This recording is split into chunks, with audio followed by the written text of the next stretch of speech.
గురూజీ మరో caller line లో ఉన్నారు, వారితో మాట్లాడదాం. నమస్కారం సుమతి గారు. నమస్తేనమ్మా. నమస్తే అండి. ఎవరి గురించి తెలుసుకోవాలనుకుంటున్నారు? మా హస్బెండ్ గురించి తెలుసుకోవాలమ్మా. మీ హస్బెండ్ పేరు, నక్షత్రం చెప్పండి. ఆయన పేరు నరేంద్ర బాబు, కుంభరాశి, పురటాది నక్షత్రం. సరేనండి. సెప్టెంబర్ 5, 1971. సరేనండి, మాట్లాడండి గురూజీతో. నమస్తే అమ్మా. నమస్తే గురుజీ, నమస్కారం మీకు. మీ భర్త ఏం పని చేస్తారు తల్లి? ఆయనకు ఇప్పుడు వచ్చి ఆయన ప్రస్తుతం వచ్చి ఆటో తీసుకున్నారు గురుజీ. లాస్ట్ ఇయర్ లో ఒంట్లో బాగా అయిపోయింది ఆయనకి. కొంచెం ప్రాబ్లం అయ్యి ఐసీయూలో ఉన్నారు. కిడ్నీలో కొంచెం ప్రాబ్లం అయింది, అందువల్ల ఐసీయూలో ఉన్నారు ఒక 21 days. దాని తర్వాత 8 months వచ్చి ఆయనకి ఏం పని లేదు. ప్రస్తుతం ఇప్పుడు ఆటో తీసుకున్నాము, ఇప్పటికే పని చేస్తున్నారు. అంటే ఆరోగ్యం ఏమో అప్పుడప్పటికి ఆయనకు సరి లేకుండా పోతుంది. ఆయన ఫ్యూచర్ ఎలా ఉంటుందో ఏమో, నాకు అది గురించి చాలా భయంగా ఉంది. అందుకే మీకు కాల్ చేస్తా. చాలా రోజు ట్రై చేశాను, ఈ పని నాకు దొరికింది. సరే తల్లి, మంచిది అవుతుందమ్మా. పిల్లలు తల్లి మీకు సంతానం? నాకు ఒకే అమ్మాయి 9th standard చదువుతుంది. సరే తల్లి, మంచిది, చక్కగా చదివించండి. మీ భర్త జాతకం రమణ శాస్త్రంలో పంచమ స్థానం, చతుర్థి ఏక. ఇది జన్మస్థానాన్ని, లగ్నాన్ని, చతుస్థానాన్ని, సుఖస్థానాన్ని చూపిస్తుంది. చూడండి, నిజంగా ఈ రమణ శాస్త్రంలో ఎంత గాఢంగా కనబడుతుందంటే, వీటన్నిటికీ జరగడానికి ఏదో కర్మఫలం, సర్పశాపం ఉన్నా కూడా ఇలాంటివి జరుగుతూ ఉంటాయి. ఎలాగో రేపు నాగర పంచమి, ఆ రోజు నుండి ఒక 64 రోజులు ప్రతిరోజు నాగదేవతలకి పాలపూస 5 ప్రదక్షిణ చేయమని చెప్పండి. ప్రతి సోమవారం శివాలయంలో నువ్వుల నూనెతో దీపం వెలిగించమని చెప్పండి. మెడలో ఒకటి ఎర్ర చందనం మాల వేసుకోమని చెప్పండి. ఇంత చక్కగా చేసింది అయితే తల్లి, మీ భర్తకి తప్పకుండా ఆరోగ్యం రోజు రోజుకి కుదురుతుంది. మంచిగా బిజినెస్ బాగా రన్ అవుతుంది తల్లి. భగవంతుని నమ్మండి, అంతా మన కర్మ వల్ల ఇలా జరుగుతుంది. తొందరగా దీని నుంచి మనం బయటపడాలి అని సంకల్పం చేయండి తల్లి. ఖచ్చితంగా మీకు తప్పకుండా అంతా మంచిగా జరుగుతుందమ్మా. ఎప్పుడు మా ఆశీస్సులు ఉంటాయి తల్లి. నమస్తే. సుమతి గారు విన్నారు కదా, గురూజీ చెప్పింది పాటించండి, తప్పకుండా శుభం జరుగుతుంది. గురూజీ విశాఖపట్నం నుంచి ఝాన్సీ కాలర్ లైన్లో ఉన్నారు, వారితో మాట్లాడదాం. నమస్తే అండి ఝాన్సీ గారు.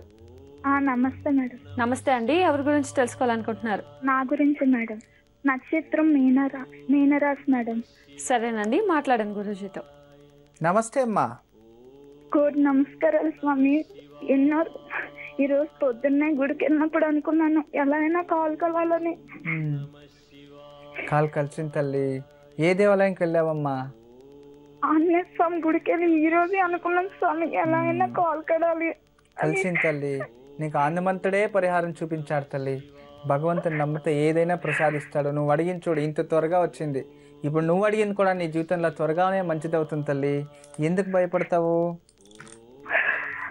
స్వామి నాన్నగారు చనిపోయింది 2013లో చనిపోయారు స్వామి. అప్పటి నుండి నా లైఫ్ అసలు ఎలా అయిపోయిందంటే తెలియకుండానే ఒక దేంట్లో నష్టపోయాను స్వామి. దానికి ఇప్పుడు అనిపిస్తుంది స్వామి, ఎందుకు ఇలా చేశాను, నా జీవితాన్ని ఎందుకు ఇలా మార్చుకున్నానని.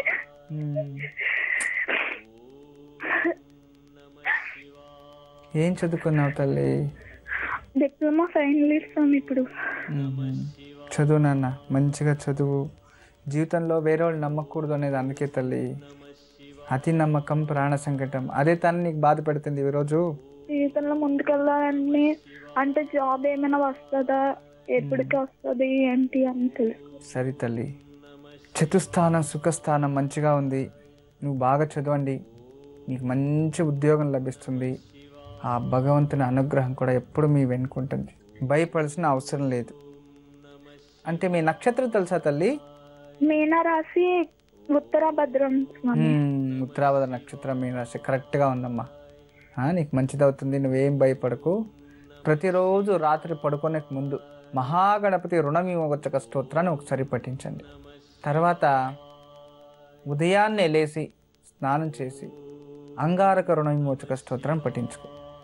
ఇలా 48 రోజులు చక్కగా చేసుకుంటూ ప్రతి శనివారం ఆంజనేయ స్వామికి మినప్పిండితో చేసిన గారెలతో ఒక హారం వేయించు తల్లి. ఒక 16 వారాలు చేసుకోవడం వలన ఏదో తెలియని కర్మ వెళ్ళిపోతుంది. లేదంటే తమలపాకుల మాల ఇవ్వు, నీకు అది వడమాల కాకపోతే తమలపాకుల మాల ఇవ్వచ్చు. ఇలా ఒక 16 వారాలు చేసుకో. నాన్న లేదు అని భయపడకు, భగవంతుడు ఉన్నాడు. భగవంతుని నమ్మింది ఈరోజు చూడు, భగవంతుని నమ్మి పూజ చేసావు, హనుమంతుడు ప్రసాదించాడు, నువ్వు ఏమైనా అడిగిస్తాడు. నువ్వు ఈ పరిహారం చేసుకో తల్లి. ఇంతకుముందు చెప్పావే, నేను ఏదో జన్మలో ఏం చేసుకున్నా, నేను నా లైఫ్లో ఏదో జరగడానికి జరిగిపోయింది, ఎందుకు అలా అయింది అని ఇప్పుడు నీకు తెలియదు. కొన్ని రిలేషన్స్కి రీజన్సే ఉండవు, అలా అయిపోతుంది. దాన్ని ఎప్పుడు మనసులో పెట్టుకొని బాధపడకు, మర్చిపోవాలి. ఎప్పుడు జీవితంలో మంచివే గుర్తుపెట్టుకోవాలి, చెడుని మర్చిపోవాలి. చెడునే ఆలోచిస్తూ ఉంటే ముందరకు వచ్చే మంచిది కూడా దూరం వెళ్ళిపోతుందంట. చెడుని మర్చిపోయి మంచితనాన్ని మాత్రం ఆలోచిస్తూ ఉండండి. ఖచ్చితంగా నీకు మంచిదవుతుంది తల్లి. ఎప్పుడు మా ఆశీస్సులు ఉంటాయమ్మా. నమస్తే.